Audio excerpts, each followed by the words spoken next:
Welcome to Thoroughly Wrong, and now your hosts, Francisco and Rob. Take it away, guys. All right, welcome to the Thoroughly Wrong Project. I'm Robert and Francisco, and today we have a guest, another Robert. So what we're going to do here is I'm going to explain something. I became Robert when I came to work for the county, and my name's actually Bobby, but you can call me Bob. So in this podcast, it's Bob and Francisco and Robert, and I'll be the Bob. Is that cool with you guys? That's cool. That's funny because when I was named Robert, my dad, there was a condition that I could never be called Bob because he said that you can't take a man named Bob seriously. All right. Bob Newhart. And, I think he was joking, but I don't know what that was about. So everything Bob says in this episode, just ignore it completely. Don't take it seriously. I'm thoroughly wrong anyway. Who gives a fuck? Could be thoroughly wrong. What's up, guys? Not much. Nothing bad. Super Bowl weekend. You ready? Yeah, been ready. You've been ready. Couldn't be more ready to see Brady go down. I feel like people say that every year. Yeah, they do. And it just goes to show that he's kind of there every year, so I'm fine with that. Yeah, he's definitely the man. Oh, man, I read that he had one of the best years he's ever had. With his stats. Yeah, it's one of his best. And I mean, that's just mostly due to, I would say, the team around him. He has a really good team around him this year. Yeah. To the last few years in New England. This team star-studded, defense and offense. Yeah, Gronk. I saw that thing where Gronk is shit. He finally admitted to faking all of his workouts. I think I remember one of our coworkers, their son did that too. No, for their PE class, they had to record their PE workouts, and then they just did them all in one day and send them all throughout the week. Yeah, my daughter does that. Smart. That's smart. It's kind of like how we do our notes, right? I did not say that, dude. Well, one of the Roberts said it. I don't know. Yeah. Well, Bob didn't say it. But my notes don't count. We don't get paid for that shit. It's all good. I'm just doing good deeds. That's my job. That's right. So listen, for the game. Do what? Are you guys gonna do anything for the game? Yeah, I'm gonna have a bunch of people over, and we're not gonna wear masks, and we're gonna scream and yell in each other's faces. Good. No, I don't do anything for it. It's just a game to me. I mean, I don't get excited about the playoffs, or especially since the Steelers kind of fucking flaked on me this year. But whatever. You should try being a Raider fan. It's tough. No. You're a Raider fan, Robert? Say what? You're a Raider fan? Oh, man, hardcore my whole life.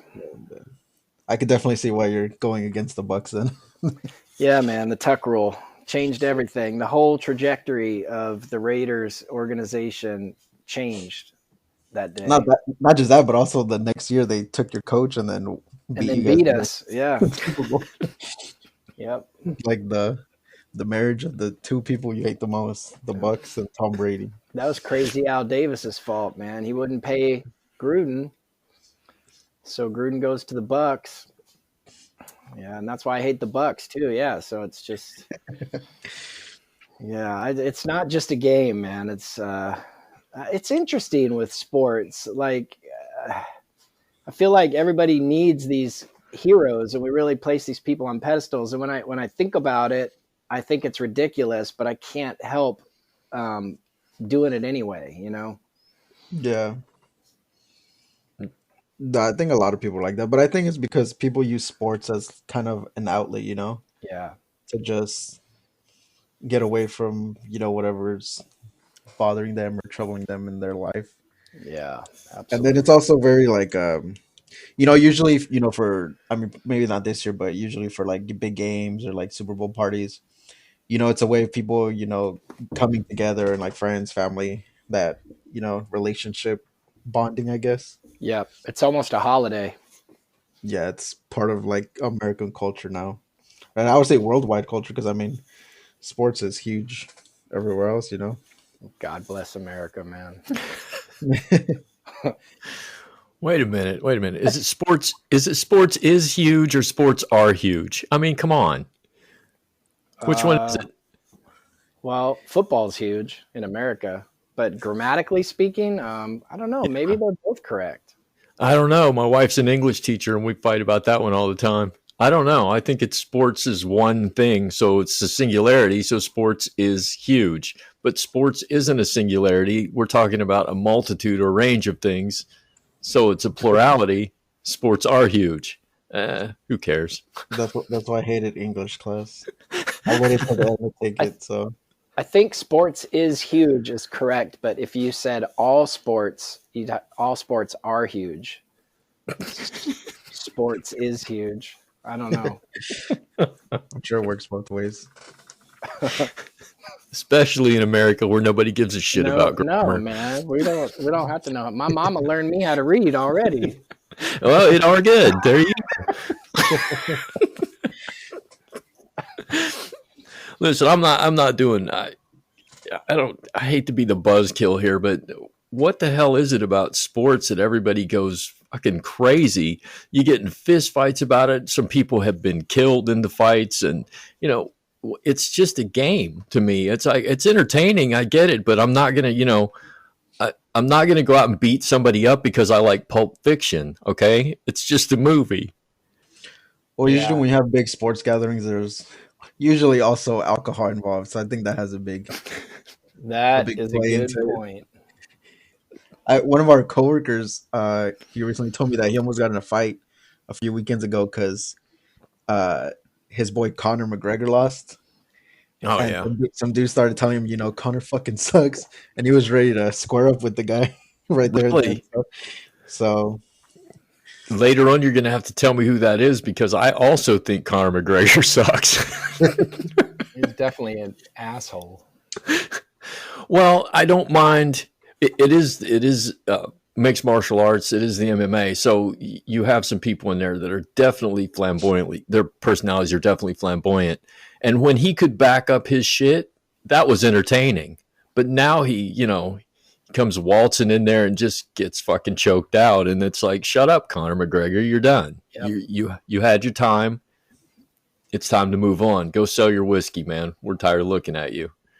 well, part of me thinks a lot of fighters, especially in fighting, they kind of have to do stuff like that to kind of just stand out. Because Yeah. if you're like a really good fighter and you just go in there, don't say anything, even if you win all your fights, like, that's cool and all, but people like, that cockiness, that loud mouth, like it sells, and Connor, like, he knows that, so he kind of milks it. Yeah, he's building his brand. Exactly. So But it's a lot of them are refreshing when they forced. don't do that. Like we were talking about the Patriots a minute ago, and I think one of the reasons a lot of people fell in love with them was there was a period of time where like they didn't even do end zone celebrations. They were like, it's we're about our business, and it was just kind of refreshing to see. What somebody was saying. Don't start jumping around in the end zone. Just act like you've been there before. And it's just like a subtle high five. Let's get back to work. And I think everybody really liked that. Like just kind of just being about the business of winning. So I'd love to see a fighter do that, but that's just me. For me personally, I don't really mind all the celebration just because I feel like at the end of the game is, I mean, at the end of the day, it's just a game. Like, yeah, it's their job, and these guys are getting paid millions of dollars, but they're playing a game. Like, you're supposed to get excited over winning, especially at that high of a level in the pros. It's like the same thing in baseball. Like, a lot of people always shit on players in baseball if they bat flip or if they celebrate and stuff like that, like the unwritten rules of baseball. Yeah, Yeah. But to me, it's just like, just let them play. It's a yeah, it ain't freaking game. golf. get a birdie and do a backflip, people will be like, "What the fuck are you doing, man?" That'd be awesome. I don't see anything wrong with letting some emotion out every now and then. Evander Holyfield was he was a fighter that was very reserved. Yeah, He went in and he got it done, and then he was quietly thankful after the fights, but he got his ear bitten off by Tyson for being both ears actually. So that's about the most excited I ever saw him. He was like shaking his fists and yelling at the ref, like, "What the hell? This fool just bit my ear off." I remember that day. That was awesome, man. Yeah, that was wild. That was the downfall of Mike Tyson right there when Robin Givens was giving him shit. And is that after he got beat in Japan, or was that before? God, I don't know. I think Evander Holyfield was his comeback, and he was just so frustrated that why would you do that? Why would you bite someone? Man, that's probably some mental illness or something. No. Mike Tyson? No.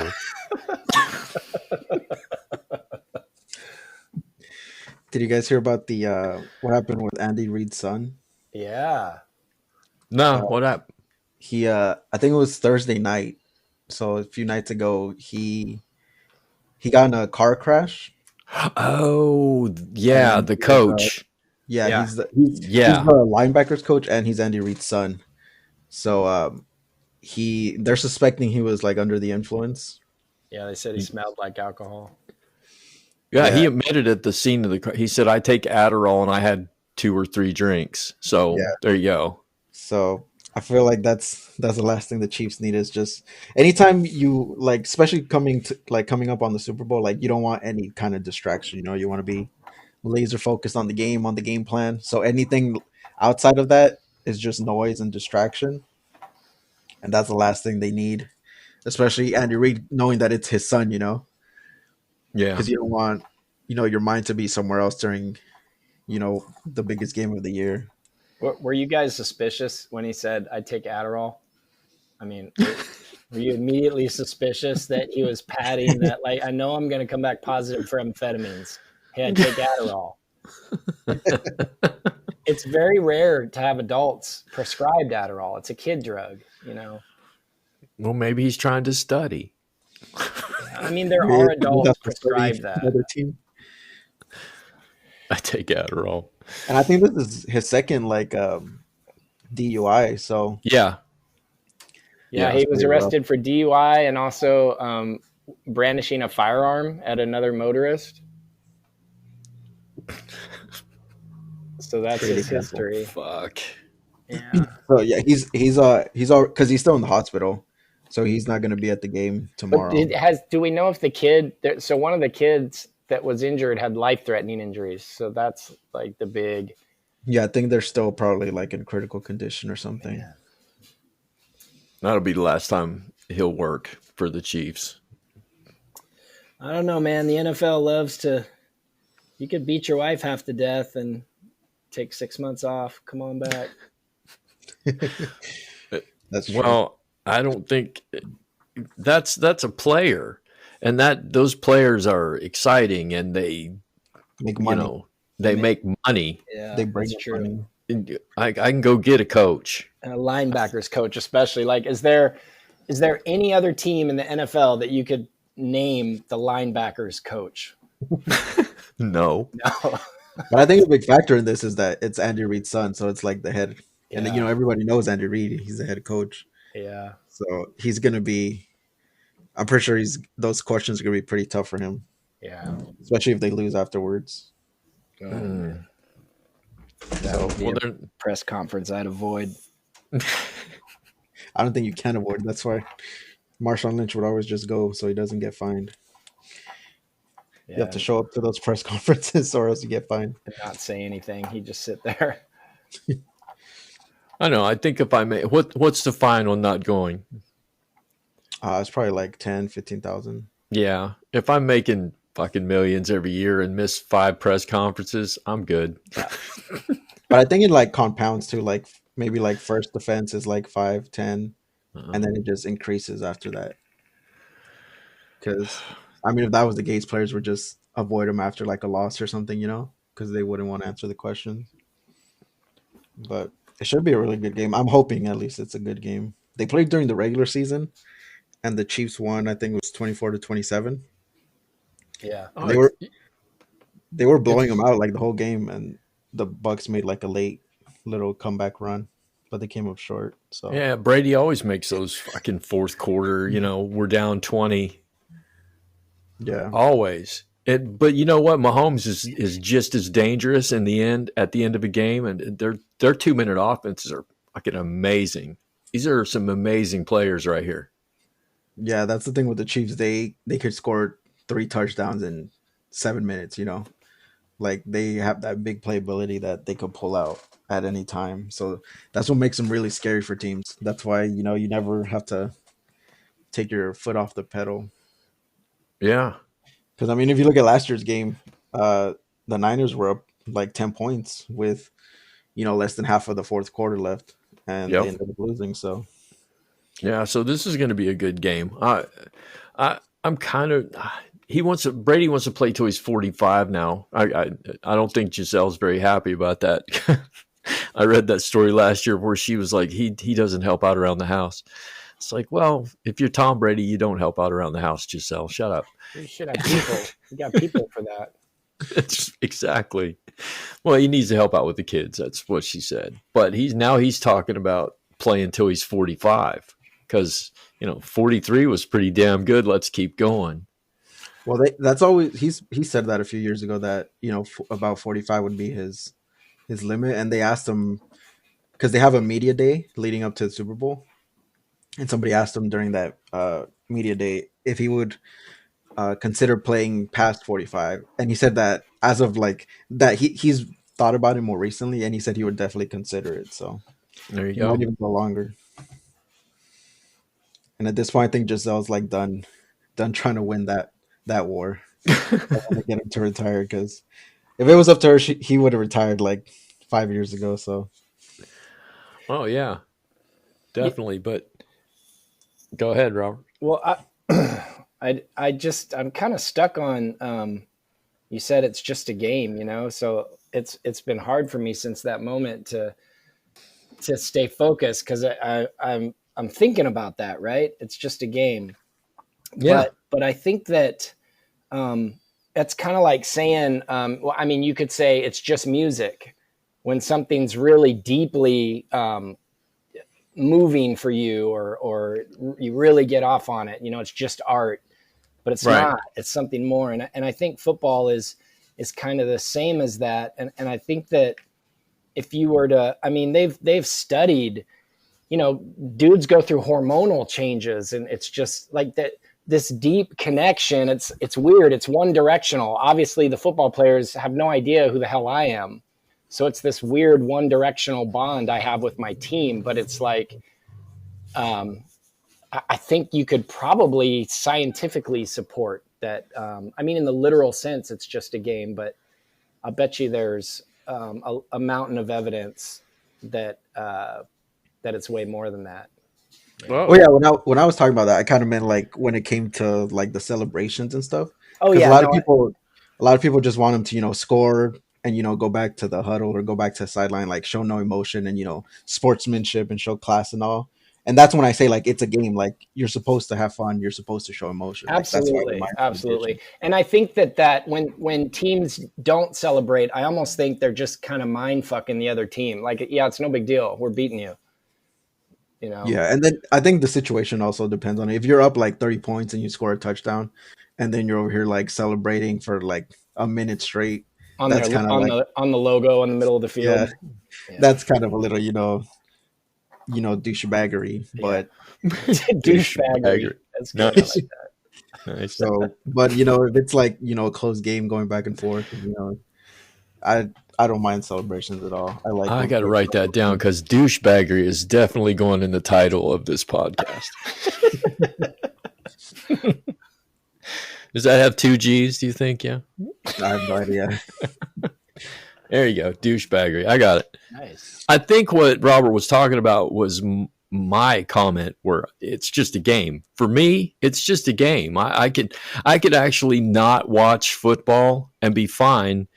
And as a matter of fact, I when I was younger, when I was in my 20s, I bled black and gold. I mean, I was like a Steeler fan. I would throw down and, you know, do all celebrate the wins and cry with the losses and worry during the trades and all that shit. I was psychologically and emotionally invested in football, and I just drifted out of it. And I've only started watching again in the last 5 years.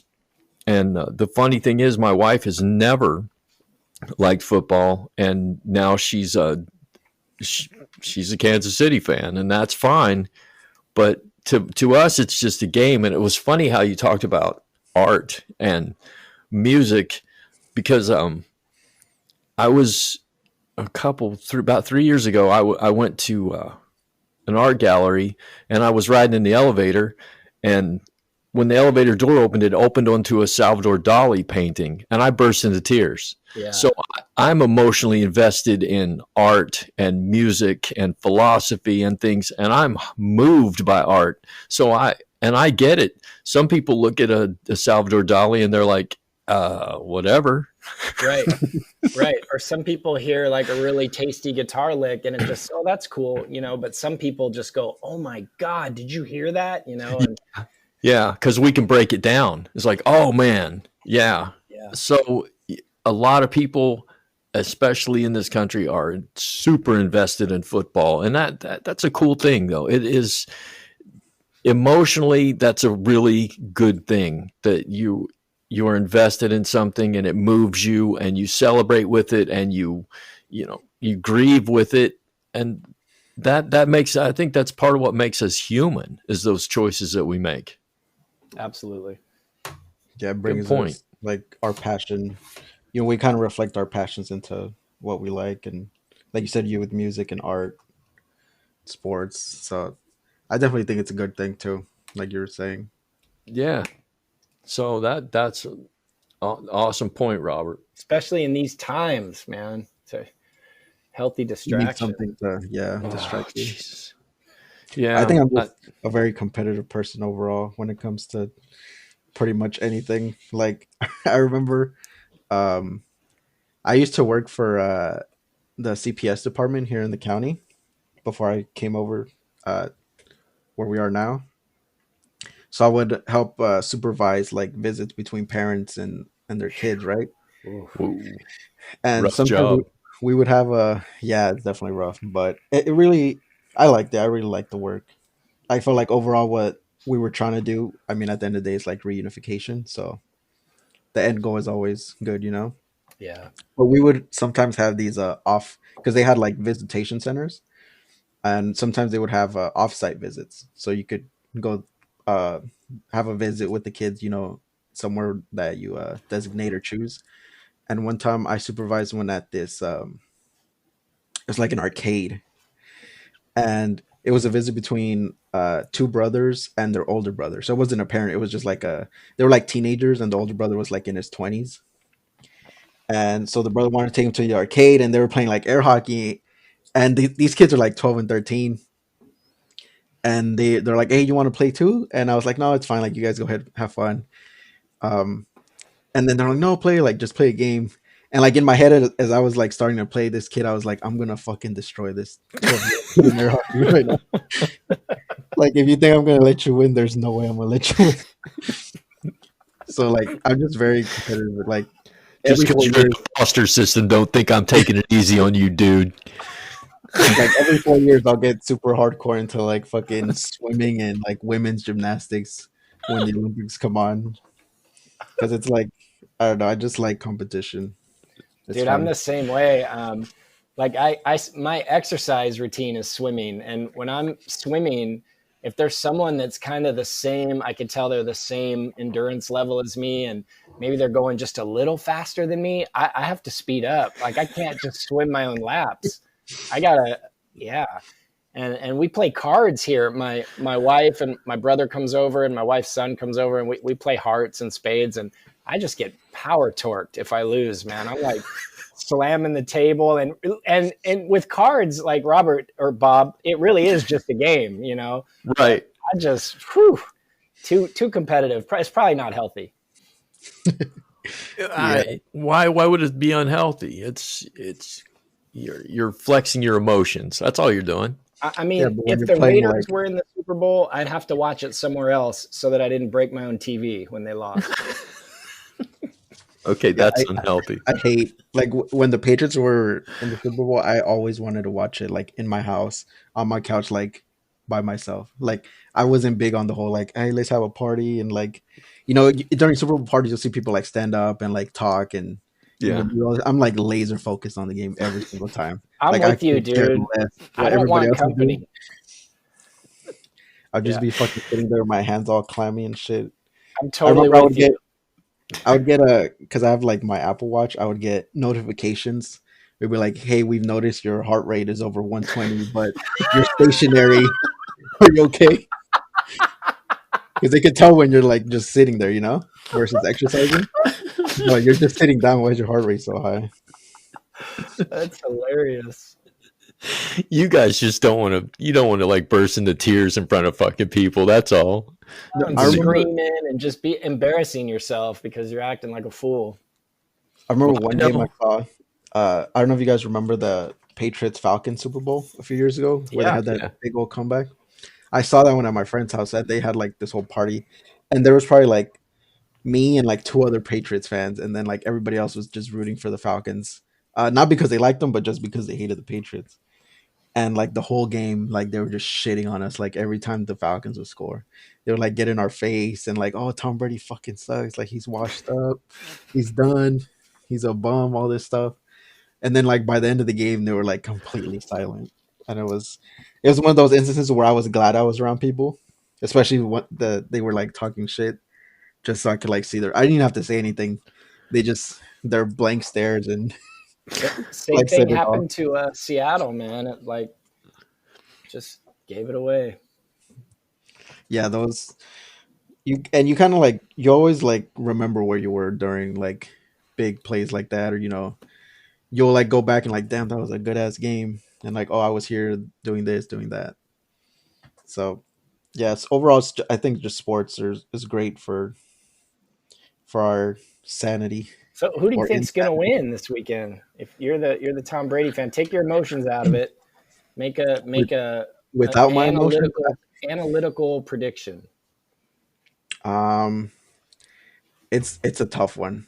But if I had to give the edge to somebody, I would say the Chiefs have it. Just because solely of Patrick Mahomes. Yeah. Because if you look at the rest of the team, like defensive line, the Bucs have a better defensive line. Offensive line, the Bucs have a better offensive line. They do.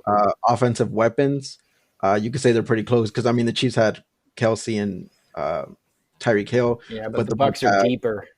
Yeah, they have Gronk, they have Mike Evans, Chris Godwin, Scotty Miller. They have and then the running game's better. They have Leonard Fournette and Jones. So, yeah, I would have a slight edge to the Chiefs, but the Bucs are gonna have. I think whoever wins is gonna have to play a perfect game. I kind of also hope for Mahomes to. I mean, I'm definitely not a Chiefs fan, obviously, because I'm a Raiders fan. But I think Patrick Mahomes, for so many years with black quarterbacks, we've heard, their athleticism and the different things they do. It's just never going to translate to. It's really amazing to watch, but it's never going to translate to winning Super Bowls because what you really need is a pure pocket passer who can read defenses. And it's been kind of a weird. I think some of it is because of those. Some people have racist beliefs and they don't even know it, like just that kind of undercurrent of racism. And I've always kind of felt bad for black quarterbacks because, it's almost like this unspoken thing, like, well, they just can't read defenses and they can't learn to just be a pocket passer. And So Mahomes just kind of destroys all that, and to see him do it twice in a row, I think would put some of that to rest. But at the same time, Brady, I'm just so, as much as I love to hate him, I'm just so amazed. I mean, this is his 10th Super Bowl. It's like unbelievable, to go to 10 Super Bowls. And I think he's only been a starter for 20 years, right? So he's been to the Super Bowl half of the years he started. I mean, so I kind of almost want him to win just to. I'm really mixed with the game. I hope it's just a great game. Yeah, me too. I feel like it is going to be a great game. And like you said, they're both very different types of quarterbacks. Like Brady's he's kind of like the dying breed of, pocket passers and like these like pure, just stay in the pocket, deliver the ball type quarterbacks. Whereas Mahomes is like the new era of like young, mobile, could throw off their back leg across the field. Yeah, all the stuff you're not supposed to do. Exactly. And I think that's the best like formula to have a good quarterback, that type of quarterback where you want someone that could throw from the pocket, but isn't like a Mike Vick or what's the dude from Baltimore, Lamar Jackson. Like they're electrifying, especially early on in their career. But as you get older, as you get slower, you kind of have to evolve into that, pass it from the pocket and then run when you have to. And I think that's what Mahomes is. Like he's looking to pass first, but if it's not there, he could take off for like Big Ben was like that, and Aaron Rodgers was like that too. They're just good at like really slipping around in the pocket. And so I think Josh Allen. Don't forget Josh. Yeah, Josh he's Allen. a beast too, and so is that San Diego guy, Justin Herbert. There's some great quarterbacks. Oh yeah. So I think that pass first, but can take off if you have to type of quarterback is the future of the NFL. There's starting to be some media noise about the possibility of Deshaun to the Raiders. Oh, trading for Derek Carr? Derek Carr and like 4 first-round picks or something. I think Deshaun Watson really wants to get out of Houston. They kind of. I love Derek Carr, but I'm sorry. Pack your bags if Deshaun's coming. I was telling I have a Raider friend, and he like posted this like Derek Carr post, and I was like, man, that dude's about to get traded for Watson. And he's not like, nah. And I was like, Gruden doesn't like him, and if he could have Watson, he'll take him in a heartbeat. He's like, if Gruden didn't like him, he would have got rid of him already. Well, I mean, you could be in love with Derek Carr. Gruden does. Like, Derek Carr had a great year. His stats, and it wasn't. I mean, they just gave up too many points every game.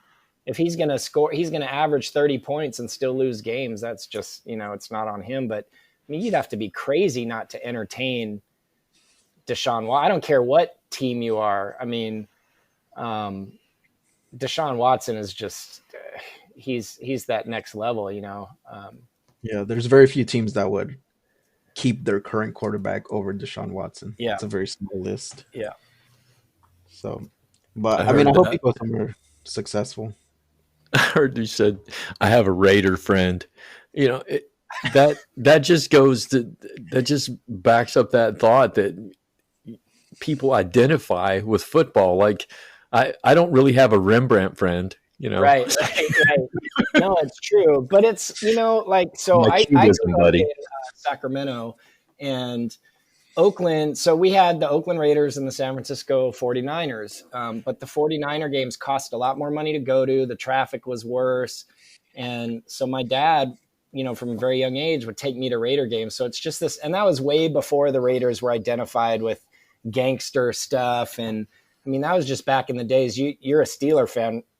Bob. So, Raiders Steelers in the late 70s and early 80s was like a quintessential rivalry in the NFL. Just great, hard fought games, And, like Dallas and Pittsburgh, those games. Like those games, unreal. And in that era, my dad took me to games, and it was really just, it's just deeply meaningful to me. But it's funny because I do know that at the end of the day, it is just a game. And when I've tried to separate that and not get upset and not be so emotionally invested, I just can't. It just, it defies logic, I guess.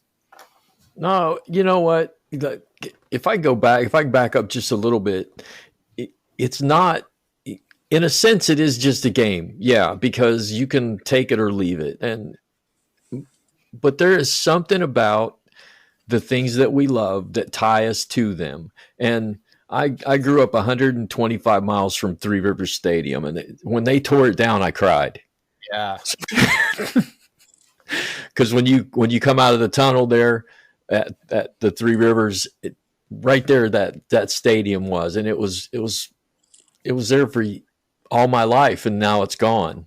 So I have deep ties to Pittsburgh, but like I said, I've grown away from it. So if they lose and people make fun of me, I'm like, whatever. It's just a fucking game. But I do understand being, what the fuck did you just say? Yeah. I understand. But it wouldn't be any fun without the rivalries. It wouldn't be any fun if everybody loved the same team. So, right. And that's what makes it fun. But it's that good-natured thing. When it turns violent, that's when it's not fun anymore. That's totally stupid. I never understood that either. Like, I go to Dodger games a lot, and when there's Giants fans there and people start threatening them, I'm just like, what? Why? This wouldn't be any. If you're gonna have a hero, you have to have a villain. It's no fun if you don't hate the Giants. So leave people alone. Right.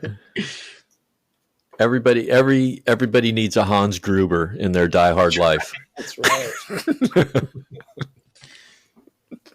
Brings out the best and the worst in people. So I'm gonna have to. Mine's a toss up. You say Chiefs and you say Bucks. I would give a slight. I would give a slight edge to Chiefs, but like Robert said, that's without my emotions in it. But with my emotions in it, Bucks 100%. It's Tom Brady. And you never bet against Tom Brady. I'm with the Bucks too because it's that good-natured rivalry we have in our house. My wife likes Kansas City, and I always make fun of her. I'm like, you just like Mahomes because he's cute. That's it. Has she heard his voice though? Yeah, it's Kermit the Frog voice. Well, he's got a $500 million contract. He can have a Kermit the Frog voice. It doesn't matter. No, but yeah, it's gonna definitely be a good game. If anything, I'm more excited for next year because next year the Bucks come to New England, so it's gonna be Brady's homecoming game. Ooh, and that'll be good. That's gonna be prime time Sunday night football material right there. Definitely. He's gonna smash New England. Oh, it depends who we have because we're kind of in shambles right now. Patriots had a rough year between losing Brady. Like half of our defense opted out of the year because of COVID.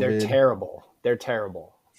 I wouldn't say terrible. The Giants are terrible. Dude, they're a bad team right now. There's terrible team. Part of that is the Patriot way. I mean, Brady made everybody better, and they had all these blue collar players that were good.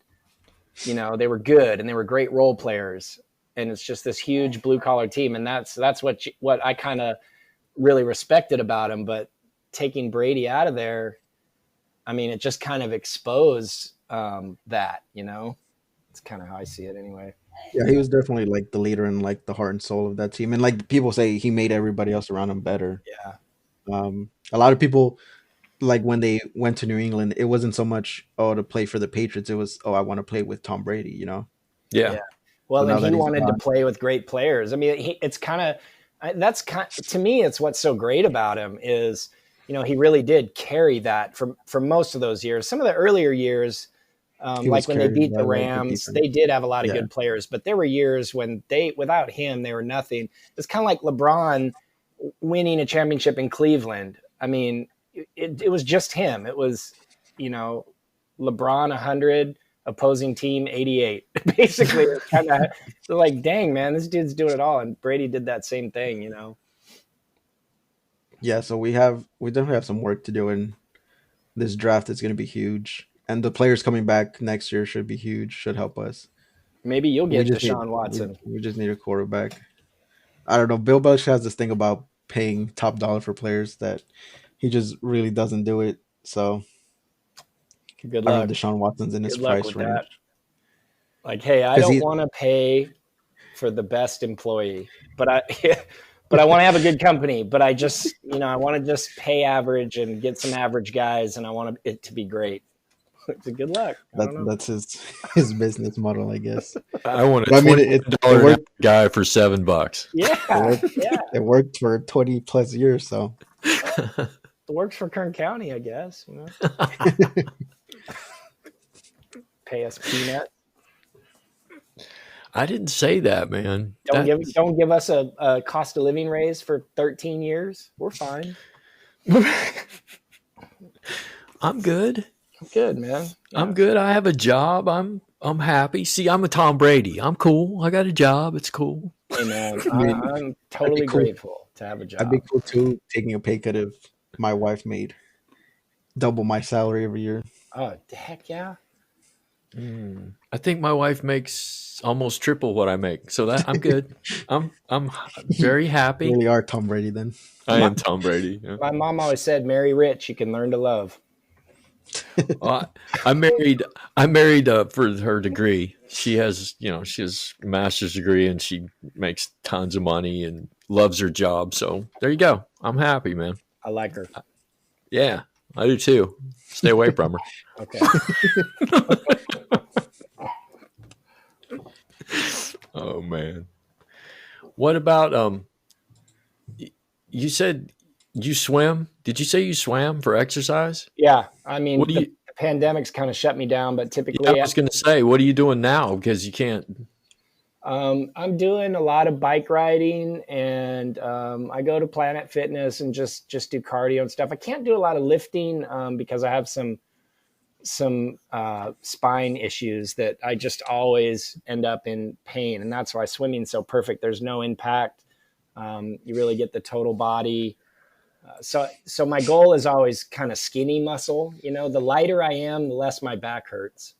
Yeah. So I try to just stay light. And it's really a bummer. It's the hardest thing about the pandemic for me. One of them anyway is no swimming. Cause I was swimming 5 times a week, and my light days were 1 mile. My heavy days were 2 miles, and I don't stop. So it's just, swim for 1 mile, not fast, just kind of a steady pace, go for 1 mile at least.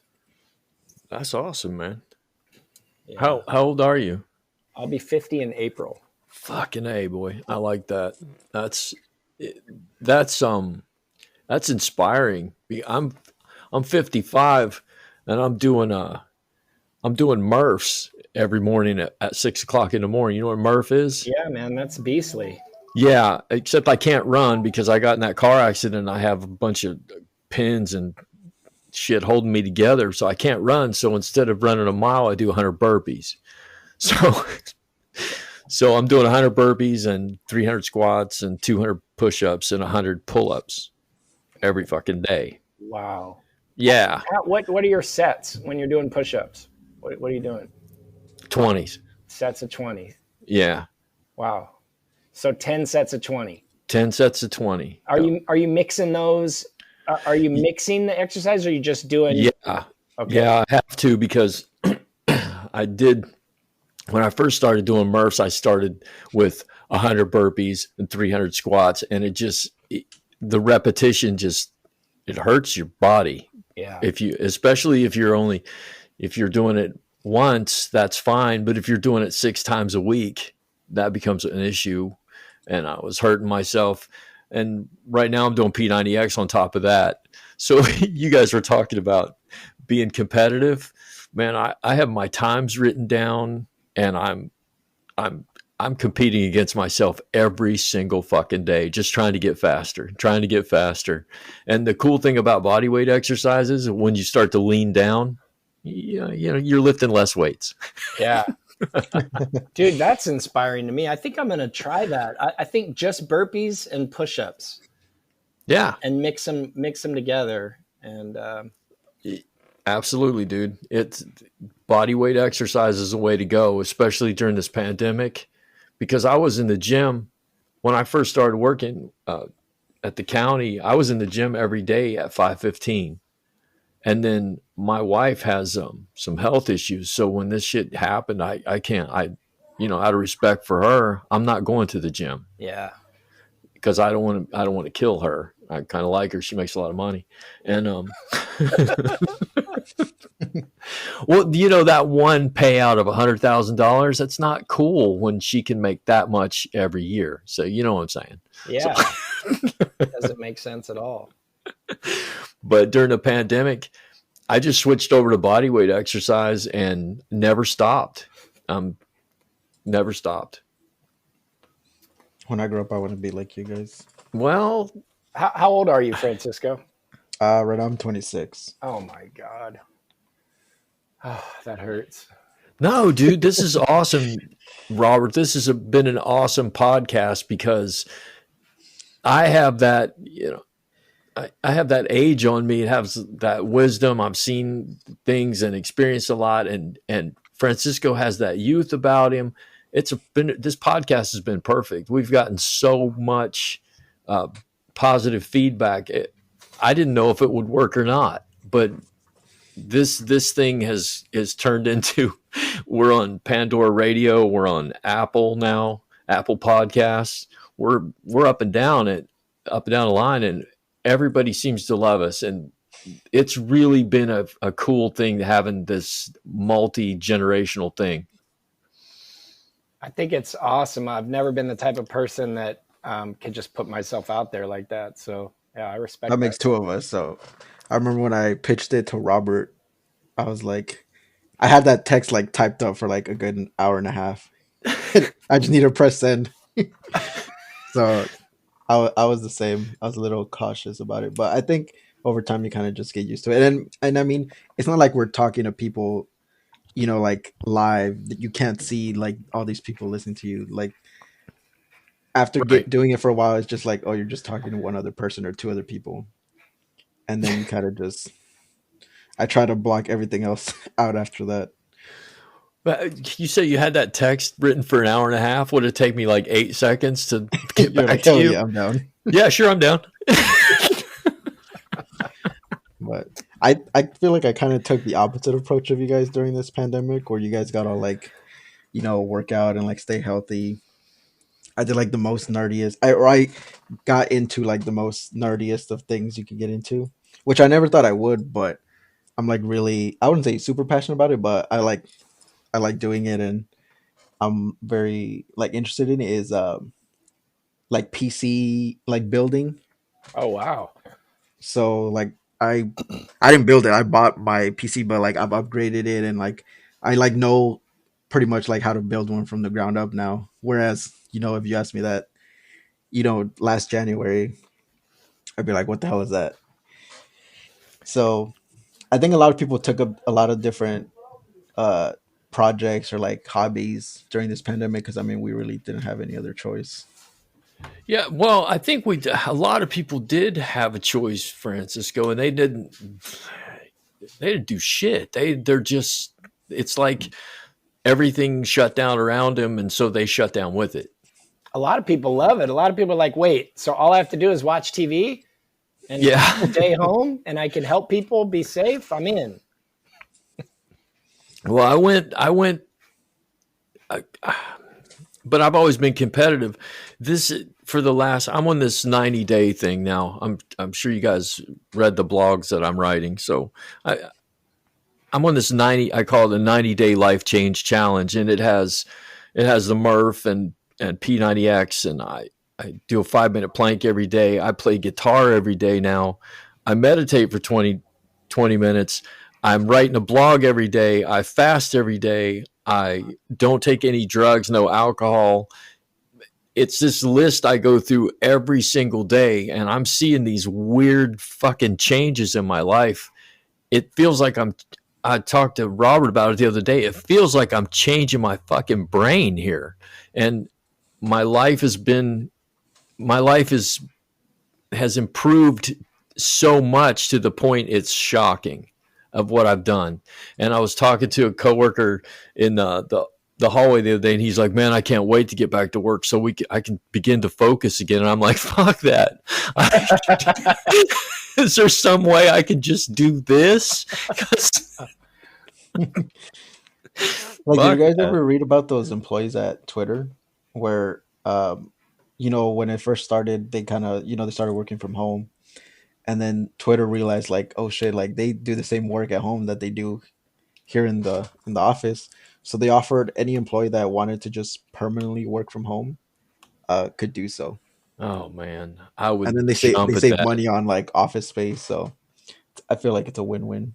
Yeah, definitely. I would definitely jump at that if I could find a job that I could do from here. Yeah, I'm definitely in. Well, I think the way we're doing it right now, where you're at home some days, is going to go another year.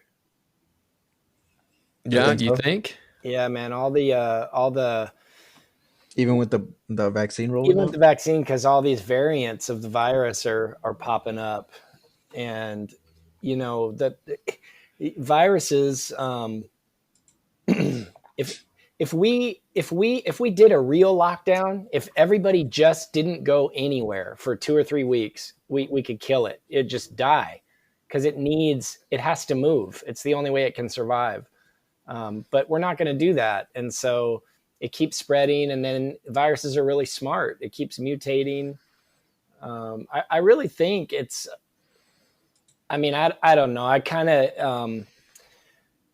My ex-wife is a respiratory therapist, and she was really into viruses and studying them, and in the context of kind of apocalypse settings, like super viruses that are just gonna really wipe out huge portions of humanity. And she thinks it's a matter of when, not if. And so in that time, I was kind of learning how viruses behave, and I really think this one is just going to kind of be part of the landscape now. It's just going to be a new cause of death in America. It's not really going to go away. We might have to Yeah, start I getting agree. vaccinated for this every year. There's going to be COVID-20, COVID-21. It's just going to go on and on.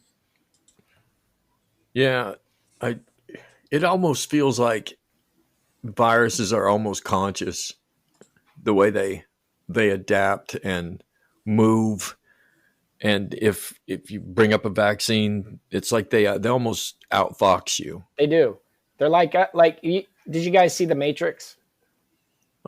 Definitely. And Matrix 5's coming or 4's coming, dude. Well, remember the lie Yeah, about I'm a nerd. humans are the virus, and Yeah, we behave just like a virus. We use up all the resources and we kill an area, and then we just move to a new area and yeah, do it again. Like we're the virus, the planet's the organism, and just like a virus, we're too stupid to keep our host alive. We're just going to go until the host is dead.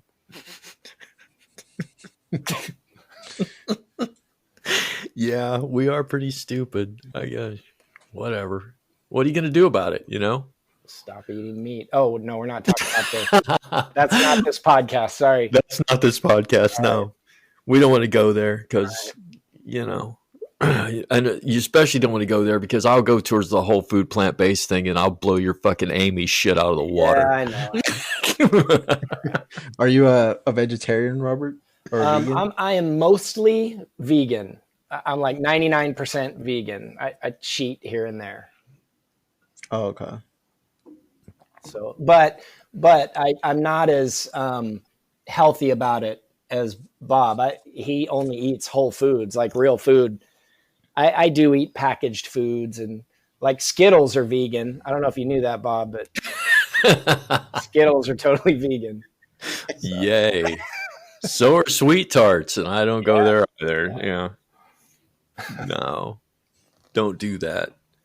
I've been a whole food plant-based vegan for over a year, and I've been a vegan for almost 3 now. Awesome. I started out vegetarian, or I started out meat eater, went to pescatarianism, stepped up to vegetarian, stepped up to vegan, stepped up to whole food plant based. So it's one of those things where people are like, man, I wish I could be a vegan. It's like, well, you can, but you have to work your way to it. You can't just say, I'm going to put this steak down for lunch, and tonight we're going to eat beans. Yeah. Vegan. It doesn't work like Boom, that. Vegan. What did you say, Francisco? I said boom, vegan. Boom. Boom. Well, Vegan. I kind of did that, though. I watched that documentary on Netflix, Cowspiracy, And I was just so appalled. And then I was Googling, like, is all this true? And pretty much undeniably. And I was so, it really floored me. It really affected me profoundly. And I stopped eating meat that, like, right then. And I was still partaking in cheese a little bit, but now I don't eat that crap anymore either. But yeah, it was pretty overnight, profound Wow. change from getting that information. Yeah, I watched What the Health, and I jumped to pescatarianism that day. Yeah, it's hard to So take in all that information. And that's why people I try to get to watch that stuff, they don't want to watch it because they know. I mean, if you get the information and then you don't do anything, well, that's not this podcast though. Sorry. well, I can go there. It doesn't matter. I hate to be on their soapbox. I don't want to get on the soapbox about veganism. My dad always tells me if you have a problem and you also have the solution to that problem and you still have that problem, then you're just stupid. Oh man, your dad's a beautiful human being, man. I like Definitely. I love that. So, because my dad, he's a lot like you guys. He had like a health scare like a few years ago, and like ever since then, he's like completely like changed his life around. He's like lost so much weight. Where people come up to him that haven't seen him in a while, and they'll be like, "Are you sick? Like, are you okay?" He's like, "Yeah, I've just been eating like hella good." He's lost like hella Isn't that weight. funny in America? Like if you get thin, people think you have cancer. Like there's no way you could be thin. No, yeah, I fielded those questions too. People be like, is something going on? Are you sick? No, I just lost 25 pounds, you know? Yeah, I lost 40 in my first stint as a health nut. I don't understand. I actually wrote a blog about this last week sometime.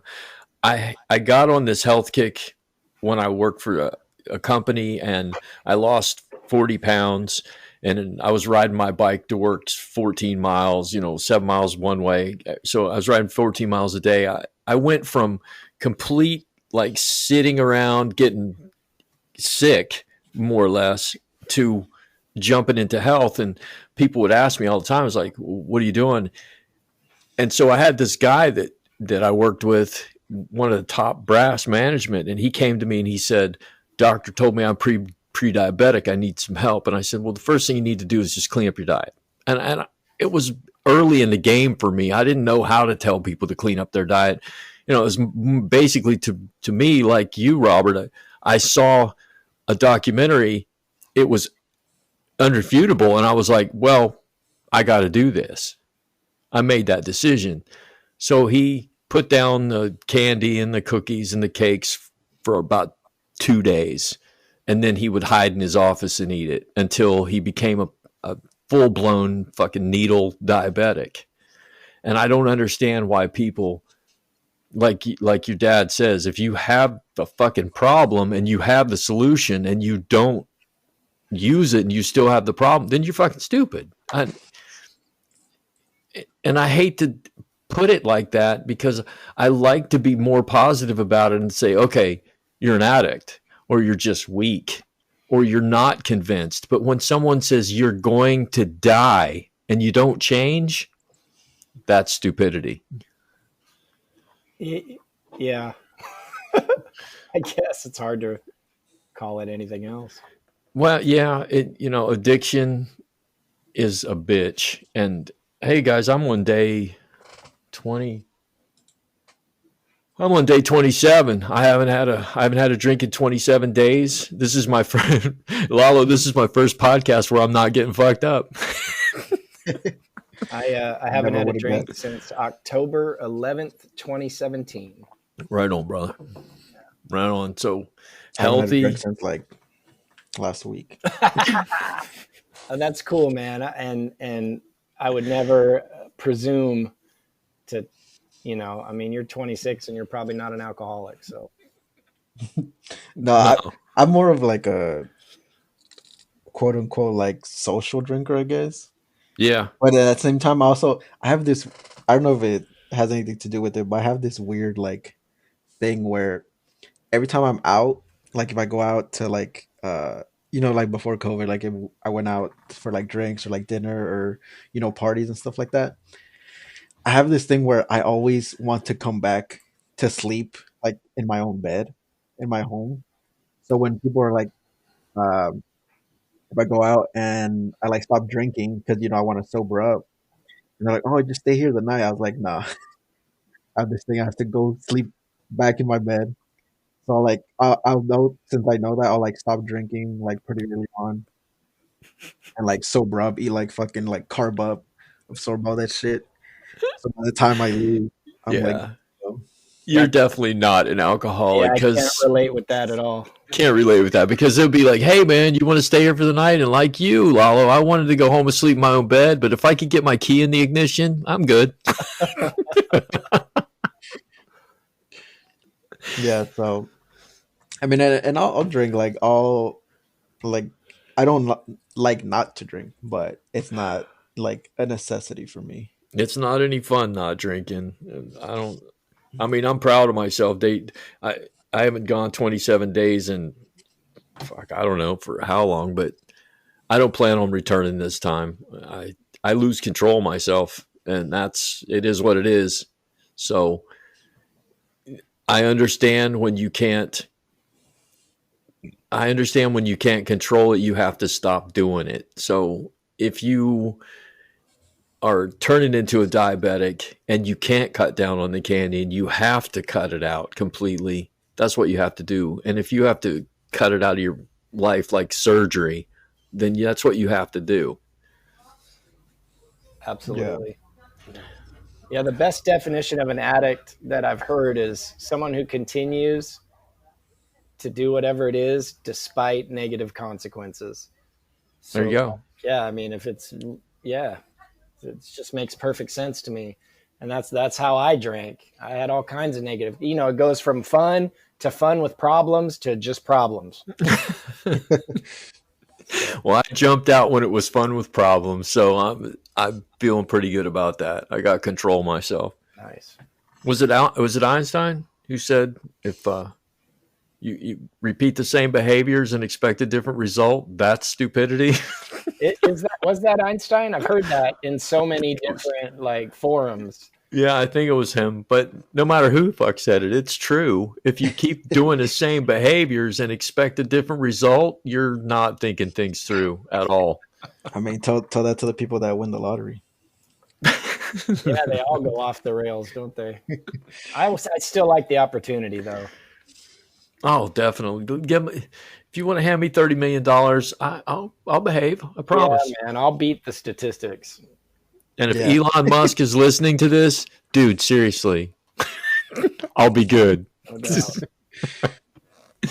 All right, gentlemen, I have been fasting for 18 hours, and it's time to end this motherfucker because I'm hungry. All right? All right. You guys invite me back when we talk about, I don't know. Why capitalism is the root of all evil? Yeah. I want to get in on that. And don't forget that tomorrow the churches in California are reopened again, so you can go worship with the Lord and get COVID. Hey, before you go, I was invited to church a couple weeks ago. Yeah. And I did go, but it was very distant, and I wore my mask like I always do. But the people, like it just cemented why I don't go to church, because in that sermon I heard about the far radical left. I heard about the sin of homosexuality and transgender. I heard about abortion. Just getting it all in. And I even heard that in Bakersfield, men are unwittingly having sex with demons and creating, I think he called them neophims or something. He had some word for the monstrous, babies that we're making by having sex with female demons right here in Bakersfield. Sounds right less like a church and more like a cult. Yeah, but I mean, this is just mainstream American Christian culture. Every day Sunday service. This is the biggest church in Bakersfield, man. So. Yeah, but do they believe that the Jews are using space lasers to start fires? I'll have to. Maybe if I go back, they'll talk. Maybe if you ask them in private, they'll say yes. Well, definitely, Robert, you definitely got to come back, Holmes, because yeah, it's been great. So you ready to close it up, guys? Yeah. All right, here we go, Lalo. This has been a different kind of podcast: sports and douchebaggery and exercise, art, philosophy. Loved it, man. Loved it. So this has been Robert. San Francisco. And I'm Bob now. Sorry. So let's got to do that again, man. This has been Bob. San Francisco. And Robert. All right, man. Excellent. So just remember, everything you heard today, no matter it be about church, art, football, religion, doesn't matter. We're all probably thoroughly fucking wrong. See you next time.